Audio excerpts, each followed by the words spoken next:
it look? Do you see? Basically, any lawman worth his salt's gonna spot that, yeah. Assuming that's a deal breaker. Yes. All right. You'd best go with something more compact. 38 Special, snub nose. A little harder to draw from, but it's really no substitute if you're intent on fooling a vigilant eye. Either way, you're gonna want to practice your draw a lot. Yeah. But I do feel the urge to ask you, we strictly talking defense here? Maybe to start? If it's just personal protection, you'd save yourself a potential felony 2-spot for carrying a weapon with a defaced serial number if you just buy it legally. If you did have to use it, wouldn't it still be better to use one that couldn't be traced? Man steps to you bent on doing you bodily harm, you got every right to plant your feet and shoot to kill. If you're not a convicted felon, you might best be advised to bear your arms within the confines of the law. It's for defense. Oh boy. I'll take it. Well, for once, we're kind of getting the episode title information at the start of the episode instead of at the very end.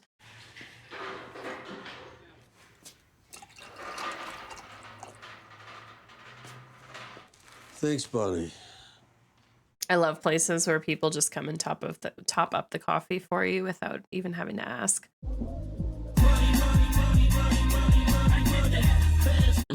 Oh my gosh. This would be a Jesse thing. Oh. I was like, you're really just doing that right on the floor, but makes sense. Looks like Walt. Oh, never mind. That looks like Walt to me. Oh gosh. Jesse! He didn't put that out properly. I'm nervous. Dig all them lines jumping around. Psychedelic. Kind of like just want to Oh my god. stare at them. That reminds me of the old, like, the Winamp things from, God, the early 2000s. I used to stare at those. Hey, man, I saw Andrea at a meeting yesterday. She asked about you. I don't think he cares anymore. Thanks, man, but 12 steps and all that. Seriously? Good for him. Maybe just a little bump. Left for dead, yo. Oh no. You know what this place needs? Oh no. I didn't realize they knew this many people. I'm worried for him.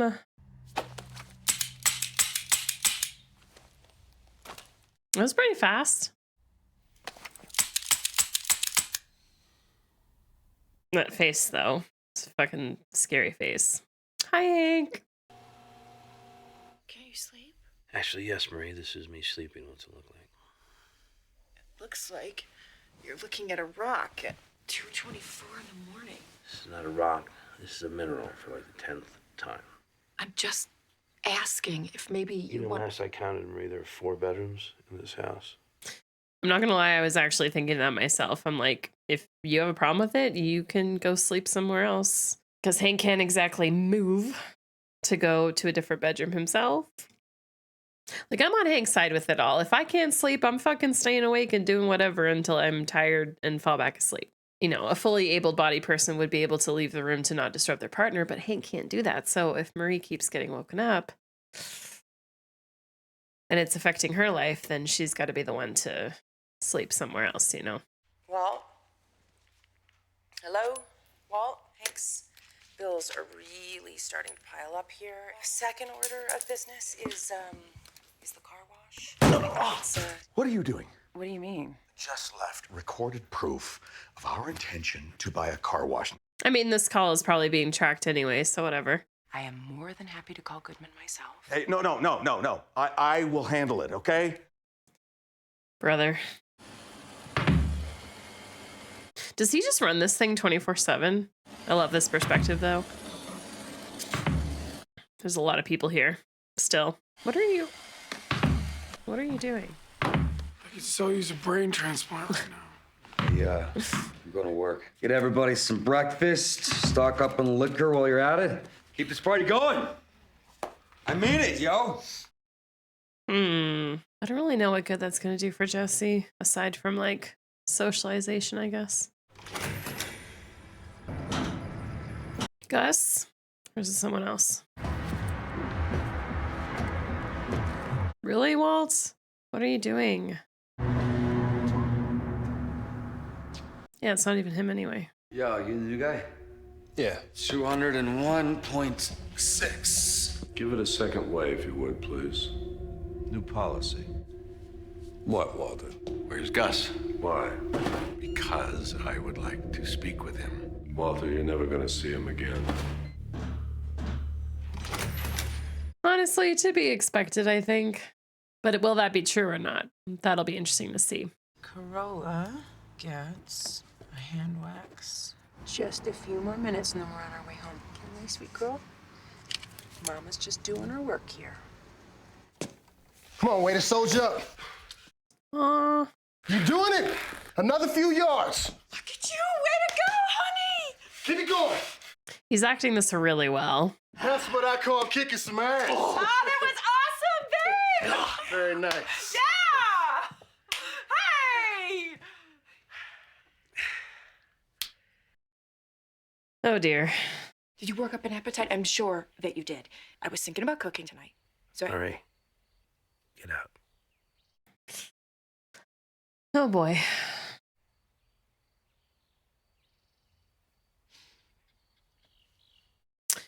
Well, I feel bad for Murray.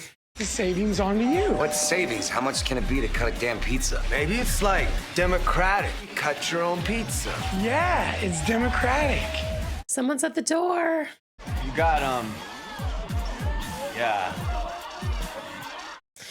Oh boy. Brock, honey, wait in the car, okay? Let the grown-ups speak. Go on, little man. We'll catch up later. Guess you know I've been calling. There's just one thing you and me gotta talk about. And that's this. After Tomas was murdered, 2 dudes from the block, couple bangers he used to hang with, get run over. One of them shot in the head. I get this in my mailbox. Whatever it is you had to do with my brother's killers, I don't want to know. But you gotta tell me one thing. Is someone gonna come looking for this? Valid question. No. What exactly am I supposed to do with this? Use it to get you and Brock out of that shithole of a neighborhood. Or you can go out and spin it on glass and I'd have no way of stopping you. But I gotta believe you won't do that. Use it for good things. He's so cute. Oh, he's waving. I wonder if that's the last we're gonna see of her. My guess is yeah, to be honest. I feel like that was a good closure for that part of the story, I feel. But I guess we'll find out. Oh, all right. Walt straight up just wants to murder him.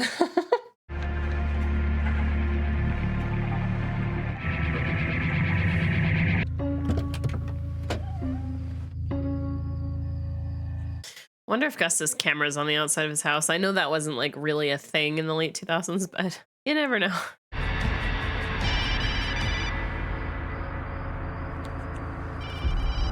Oh my gosh. Go home, Walter.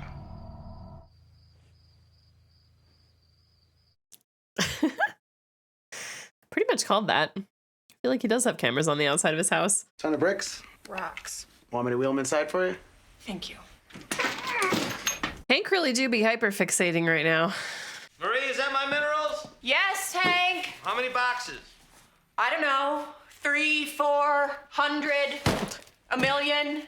Did you check them for damage? Oh my God. Just check, please. A disability, a severe illness, that kind of stuff, it really rocks a relationship, like a lot. Not always, but I feel like a lot of the time it does. You want to buy my car wash. And I am prepared to talk numbers right now, if you'd like. A figure you can quote me?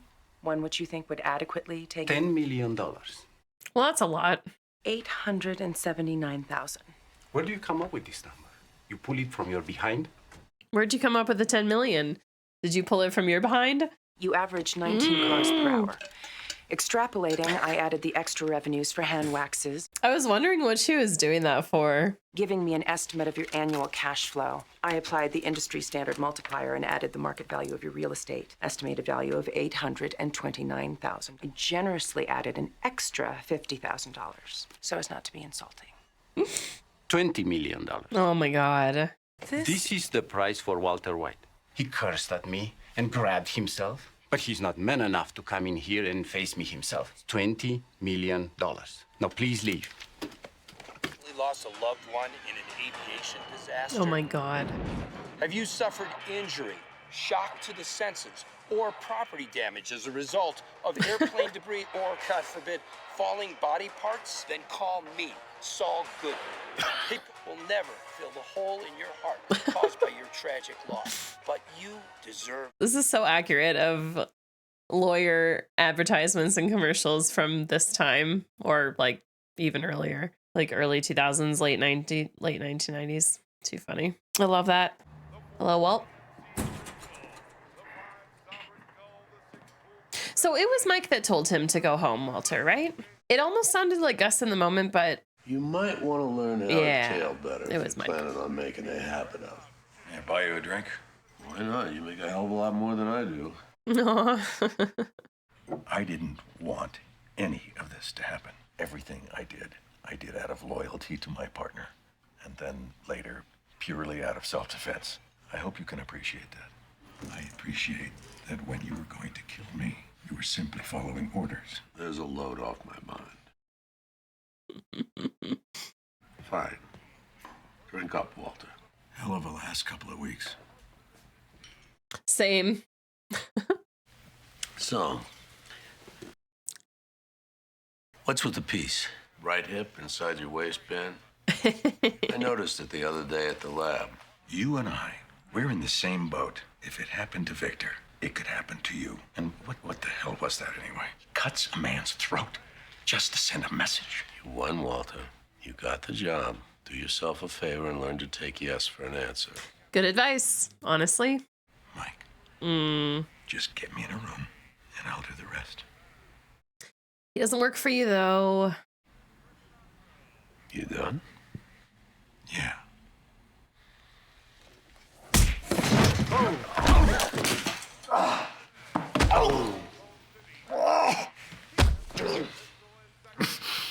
Thanks for the drink. Also, Walt, how quick are you about grabbing that little side piece right now? Just one punch across the face and down you go, and you're in pain, and you're literally are in so much pain you can't even grab it. Where you going? I've been awake for like 3 straight days. So crash here. It's not like I ain't got the space. He needs his own bed. I think I got like this cat. That I too? think I'm like supposed to feed it. That's important. What about you? You sticking or do I Oh, Jesse. I don't like party Jesse. kind of pushing flowers here, yo? Hell, brother, you know we got mad love for you. Plenty of time to pace it out, that's all I'm saying. Yeah, partying just day after day after day after day. It's not healthy for anyone. People need to like go home and chill out and sleep. I feel like Jesse's just craving to be around people, but there's so many better ways about going about that, you know? Not to mention now you got to deal with all this shit cleanup, unless he just decides to leave it, which whatever. I cannot. Ew, there's like a whole quarter of a pizza just right on the ground. Pizza crusts everywhere. Nasty.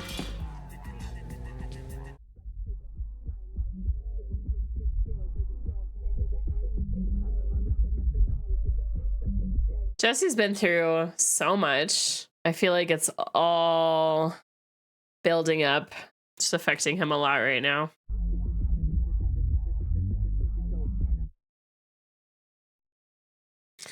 Good abrupt ending to the episode. I didn't think we were quite there yet, but well, here we are. Here we are. Overall, this episode was just kind of meh, like enjoyable, but nothing spectacular happened. Just more development with everything. I think the thing that I'm most interested about right now is this Hank and Marie riff that's going on. And I was kind of thinking of this through the episode, but like when Hank told her to get out of the room, and he said it like really angrily, and she was very obviously affected by that. It kind of just reminded me about how there have been so many studies that have proven this to be true. So I'm not just talking out of my ass here, or I'm not just like spouting incorrect facts, but there have been so many studies that have shown that when it comes to like an illness or a disability or something where a partner suddenly becomes dependent on the other person, women are so much more likely to like stick it out and to become the caregiver and to, you know, cheer them on and be right by their side and like truly support them through that. But when the opposite happens, men unfortunately leave a lot of the time. They file for divorce, they just leave because they don't want that responsibility. So it's interesting seeing this from this perspective where Hank is the one that has become disabled, albeit temporarily. He's working on getting his mobility back, but still, he's currently disabled, right? Obviously, Marie needs to be there to help him and to be able to help him with hygiene and just general day-to-day life stuff. So it's just interesting to me that Hank is acting the way he is. It's just interesting to see that he's the one that is getting upset. And I mean, it makes sense. Like, dude is frustrated, and I think any of us would be. It makes me feel bad for Marie. It just makes me feel bad for women in general that deal with this kind of situation, whether they're the ones that have become affected by an illness or cancer or a disability or something, or whether they suddenly then become the caregiver for their partner. Like, you know, women go through this a lot. And I was reading online a while back, and this is something I didn't know, but apparently when women get diagnosed with cancer, they literally have pamphlets. Like, by they, I mean like hospitals, doctors' offices, whatever, but they literally make pamphlets for female cancer patients that have partners to like let them know, like, hey, your partner might leave you now that you have cancer, and here are the steps that you can take to, I don't know, prepare yourself. Anyway, it's so fucked up that happens. Anyway, so just seeing Hank snap at her a little bit like that, it just kind of reminded me of that. It just, I guess, made me realize that, you know, so often it's the woman that's come under something and then the husband leaves because he doesn't want to take care of a sick wife. But now we're seeing the opposite, where it's the husband that's become disabled, and the wife is, you know, doing what she can. And Hank doesn't seem appreciative of anything, at least with her. Like, with his PT who is there helping him, Hank seemed really good. He gave him a really strong high five. He seemed happy with himself. And then the moment that Marie goes in to do the same thing, he all of a sudden is overwhelmed with, I don't know, resent or something like that. I don't know. It's just interesting. So this new dynamic with Hank and Marie, it's really interesting to me. I'm really invested in Hank's progress. I'm invested in how this is going to affect Hank. Obviously, from personal experience, I've never been through anything like this. I've never had a severe illness or a disability or anything like that. So I don't know what it feels like. And I've had family members that have gone through stuff like this, not to this extent, but you know, I've had family members go through things, but ultimately you don't know until you're in those shoes, either as the person that has the disability or the illness or the person that is caring for said person. So anyway, I just find it very interesting. And then Jesse's been through so much, and I just feel like with every season and with every episode, like it just keeps bubbling and bubbling and bubbling and growing and growing and growing. And like, he's been through so much trauma. And what just happened with Tomas's killers and that whole situation, like, that's the most recent trauma. And I feel like, yeah, he's just trying to enter this like party phase as a way of maybe like distracting him from the trauma, or to just maybe try and forget. He's surrounding himself with a ton of people, and the only people I think that don't even matter to him, like, everyone doesn't matter to him except for his two buds, right? The guys that we've been seeing since day one. You know, everyone else that was in that house, I don't think he really knows or gives a shit about. So yeah, I don't really know what Jesse's plan with this is. I don't know what his intention is. It feels like he just kind of wants to get high and just try and forget and just try and like feel normal in a way that I think he thinks he can feel normal, but I don't know. I feel like this season is I really hope we see Jesse like really mature a little bit through this season and then into season 5 as well. So I'm hoping that we get a little bit of that, but I guess we'll find out. And then when it comes to Walt and all of this stuff with like him wanting to confront Gus and talk to him, and now he's got this gun, which I love that Mike picked up on it immediately that he has it. It's just such a Mike thing to do. But yeah, I don't really know exactly what Walt's plan is. I mean, he says he wants to talk, but it's more than that, I think. So I think Walt is genuinely afraid for his life, which is why he got the gun, and which is why he wants to talk to Gus and just hear Gus. He wants to hear Gus say that he's gonna be okay. But the thing is, and I feel like Walt should know this, but maybe he doesn't quite realize, but I feel like even if Gus did verbally give assurances, like everyone can go back on their word, right? Like it's actions that matter, not words, right? So I don't know. I don't really know where that's going. And then this car wash deal. Skylar, I loved what she did. I actually really enjoyed that scene a lot. I love that she came super prepared with numbers and information and had calculated a dollar figure. But yeah, Walt kind of fucked up that whole thing way back in season, I want to say 1, but it might have carried over into 2. I can't remember, but definitely season 1. Walt messed up. So, you know, because she's doing this with Walter, even though she was the one to propose this, like Buddy knows, and Buddy was really affected by Walt's actions and is still dealing with it, as we can clearly see. So yeah, I wonder now what is going to happen. I feel like actually at this point, they're going to have to do the laser tag facility. Well, the thing that Saul proposed literally from day 1. I feel like they're going to end up having to go with that. I don't know what other options they have, because this car wash is definitely not happening. So unless they're somehow able to buy out like a competitor car wash to maybe put this guy out of business somehow, if that's even possible, I don't know what to make of this. But that scene with Skylar, I just really loved. But I'm a numbers girl. I had my career in finance. So like what she did, I was really like proud of her for doing that, because it feels like a thing that I would have done if I was in her shoes. I would have like, you know, crunched the numbers, come up with the figure, proposed it very professionally, or like as professionally as I could. So anyway, that was fun. And I don't think anything else happened in this episode that I really want to discuss. We touched on the main ones: Hank, Walt, Skylar, Jesse. I feel like that's pretty much it. So yeah, I'm excited for the next episode. I hope you are too. Thanks so much for joining me. And thank you for the support as always. And I hope you're excited to be back with me. And we'll see you in the next one. Take care.